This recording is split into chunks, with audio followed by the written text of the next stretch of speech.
ये है ख़ास सेगमेंट क्योंकि इस सेगमेंट का ताल्लुक है स्टाइल से, इस सेगमेंट का ताल्लुक है होम रेनोवेशन से, आर्किटेक्चर से। घर बनाना जो है वो एक बड़ा मुश्किल काम होता है और जब आप घर बना रहे होते हैं तो उसके लिए आपको डिज़ाइन देखना पड़ता है, एस्थेटिक्स देखना पड़ता है, उसका आर्किटेक्चर देखना पड़ता है। और अच्छा, और कुछ लोग घर नहीं बनाते, वो लोग अपने पुराने घर को रेनोवेट करते हैं। वो उससे ज़्यादा मुश्किल काम होता है क्योंकि उसके साथ एक सेंटिमेंटल वैल्यू अटैच होती है आपकी। जी, तो उसमें भी फिर बड़ा मामला होता है, स्टाइल का भी, मॉडर्नाइजेशन का भी और आर्किटेक्चर का भी। तो अब ये जो सारी चीज़ें हैं, कैसे इन चीज़ों का इम्तिजाज हो और कैसे जो है वो एक बेहतरीन घर जो है वो बनाया जा सकता है, और उसी के हवाले से हम टिप्स लेंगे।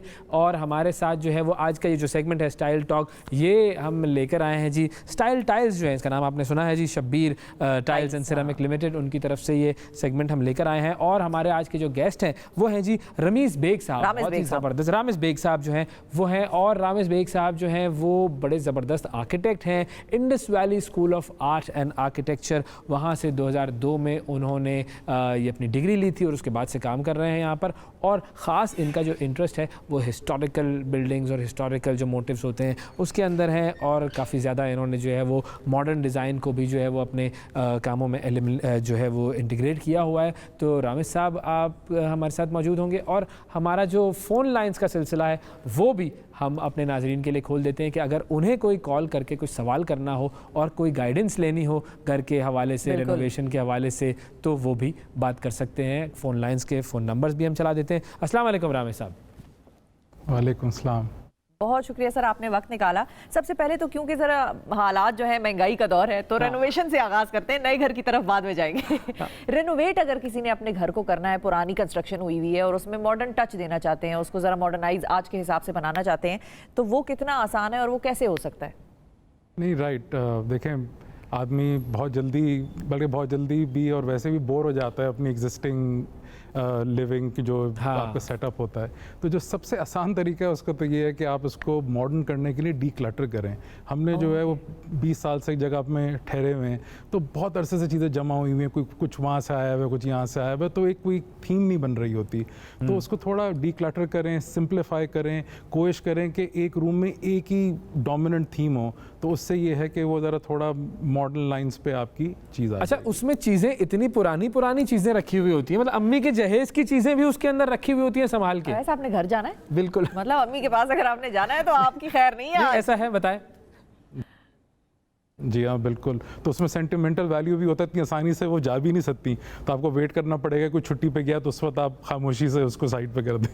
अच्छा, एक और चीज़ जो कि मैंने नोट की है वो ये कि वो लोग जो कि छोटे स्पेसेस में रहते हैं, या यूँ कहिए कि जिनको हम कह लें कि वो अपार्टमेंट्स में रहते हैं, छोटे अपार्टमेंट में रहते हैं, बहुत सारे गुंजान आबाद हमारे इलाके, ख़ासतौर पर अगर कराची की बात करें वहाँ पर, तो उन अपार्टमेंट्स में रहने वालों को ऐसा क्या तरीका अख्तियार करना चाहिए या ऐसे क्या काम करने चाहिए कि वो अपने एरिया को, अपने घर के एरिया को, ज़ाहिर है फिज़िकली तो बड़ा नहीं कर सकते, लेकिन वो फिर भी कुशादा एरिया बन जाए?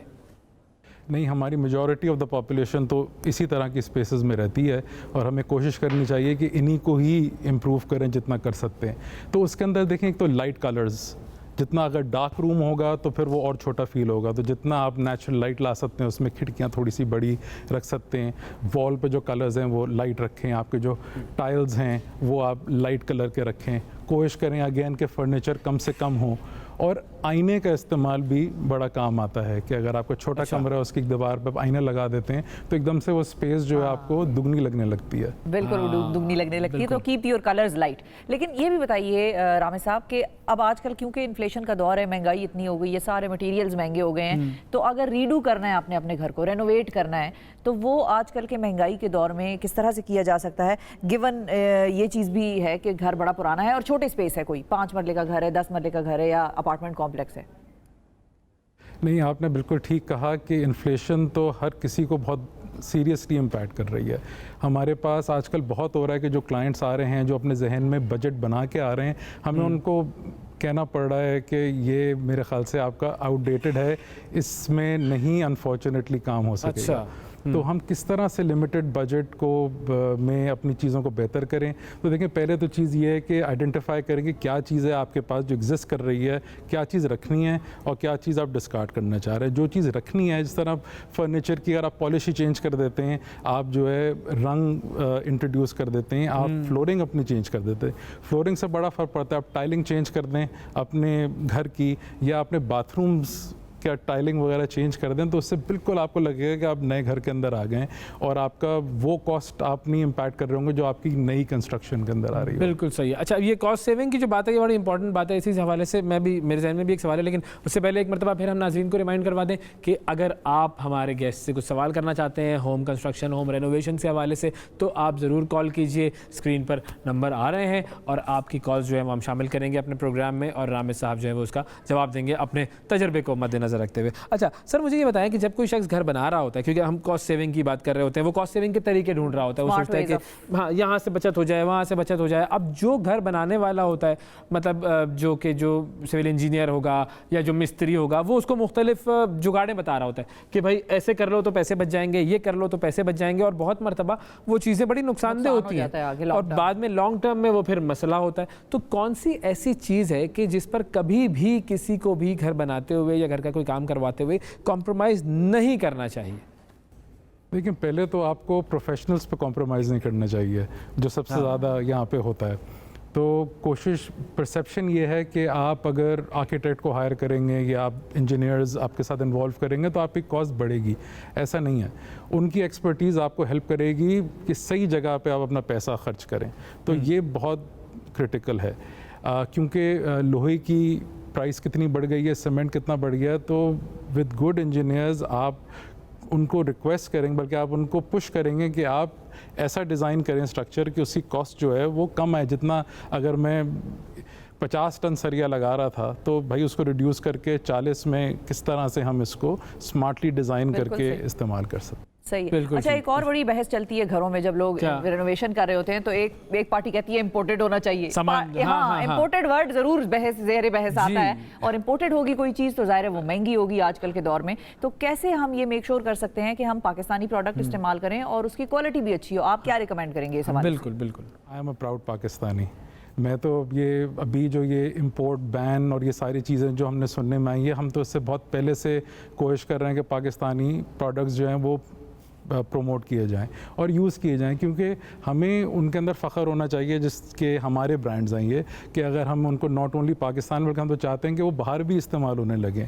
अब जिस तरह स्टाइल की प्रोडक्ट रेंज है, आई मीन वो फैंटास्टिक है, कोई उसमें ऐसी चीज़ नहीं है कि आप कहें कि हमें वो डिज़ाइंस मॉडर्न नहीं मिल रहे या हमें वो क्वालिटी नहीं मिल रही जो आपको एक इम्पोर्टेड प्रोडक्ट के अंदर मिल रही थी। इसी तरह से जो लोकल पेंट्स हैं ये सब भी बिल्कुल उस लेवल पे हैं, तो हम क्यों यानी पैसे अननेसेसरीली खर्च कर रहे हैं बिकॉज ऑफ सम ब्रांड।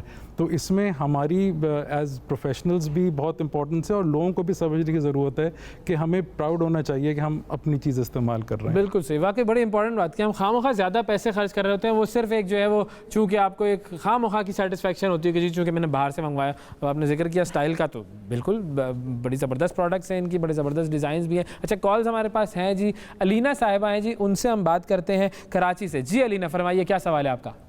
मैं ये पूछना चाह रही थी कि जो मॉडर्न डिज़ाइन हैं उनमें वो जो फाउंटेन एरियाज होते हैं उनकी जो बैकग्राउंड है वॉल्स होती हैं, उनमें किस तरह की टेक्सचर्स या किस तरह के डिज़ाइन जो हैं वो रिकमेंड करेंगे कि वो ज़्यादा अपीलिंग लगे आए इसको? ठीक है, यानी कि फाउंटेन एरिया जो है, हाँ, अमीर लोगों के ये सवालात हैं। अब फाउंटेन एरिया जो है उसको जो है वो कैसे बेहतर कर सकते हैं? जी सर। हाँ, वाटर फीचर्स तो बहुत अच्छे रहते हैं घरों में, और छोटी स्पेस में जो पानी की आवाज़ जो है वो बहुत सूदिंग होती है, बहुत रिलैक्सिंग होती है। तो उसके हवाले से मोज़ेक टाइल्स यूज़ कर सकते हैं, उसके बैकग्राउंड में काशिकारी यूज़ कर सकते हैं, थोड़ी सी एक ट्रेडिशनल लुक आ जाती है। कभी कभार एक्चुअल नेचुरल स्टोन इस्तेमाल करने में ये हो जाता है कि उससे पानी उस पर उसकी जो रफ़ एजेस होती हैं उससे टकरा के वो फैलता है। तो टाइल लगाने से ये फ़ायदा हो जाता है कि वो थोड़ा स्मूथली आपका आ जाता है और उस तरह से डिस्पर्स। बिल्कुल सही। अच्छा, ये जो आपने मोज़ेक और काशिकारी का जिक्र किया, ये भी स्टाइल के टाइल्स बड़े अच्छे डिज़ाइन वाले हैं। अच्छा, एक और कॉलर हैं जी हमारे साथ फैसलाबाद से। जी अली, अस्सलाम वालेकुम।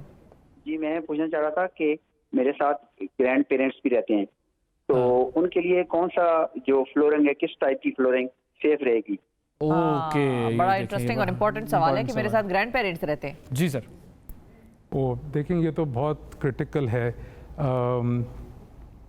हमारे जितने भी बुज़ुर्ग हैं, यानी हमारा माशरा बड़ा लकी है इस लिहाज से कि हम उनको अपने साथ रखते हैं, और उनके भले के लिए हमेशा सोच रहे होते हैं, तो ये बहुत अच्छा सवाल है। देखें, एंटी स्लिप टाइल्स आपको यूज़ करने पड़ेंगे। कोई भी ऐसी सरफेस हो जिसमें से फिसलना जो है, ख़ास तौर पे बाथरूम्स में और ख़ास तौर पे जीनों पे, जहाँ से सबसे ज़्यादा खदशा होता है कि कोई हादसा ना हो जाए, तो एंटी स्लिप टाइल्स बहुत अच्छे हैं। उसके अलावा कुछ टेपिंग भी आती है जो कि आप एग्जिस्टिंग है ना, आप इतना खर्चा नहीं करना चाह रहे कि आप अपनी पूरी फ्लोरिंग चेंज करें, तो आप वो टेपिंग भी यूज़ कर सकते हैं, उससे भी जो है वो एंटी स्लिप हो जाता है। अच्छा, हम बात कर रहे थे एंटी स्लिप टाइल्स की, तो इसके बारे में ज़रा बताइए, ये होता क्या है, किस तरह का स्ट्रक्चर होता है?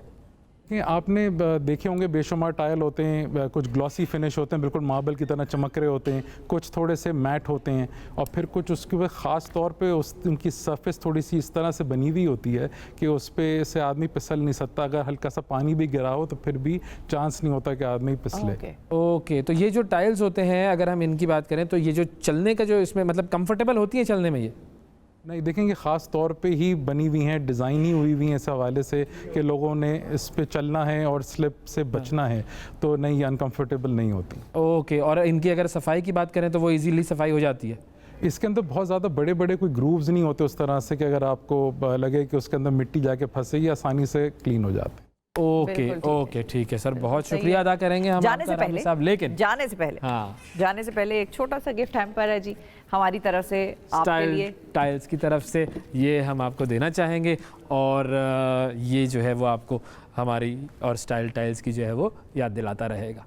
थैंक यू जी, बहुत शुक्रिया अदा करेंगे सर आपका, आपने वक्त निकाला, और जितने नाजरीन हैं जिन्होंने ये सेगमेंट देखा और उससे मुस्तफीद हुए हैं और अपना घर की तरफ बढ़ने में एक अहम कदम साबित हुआ, ये संग मील साबित हुआ हमारा।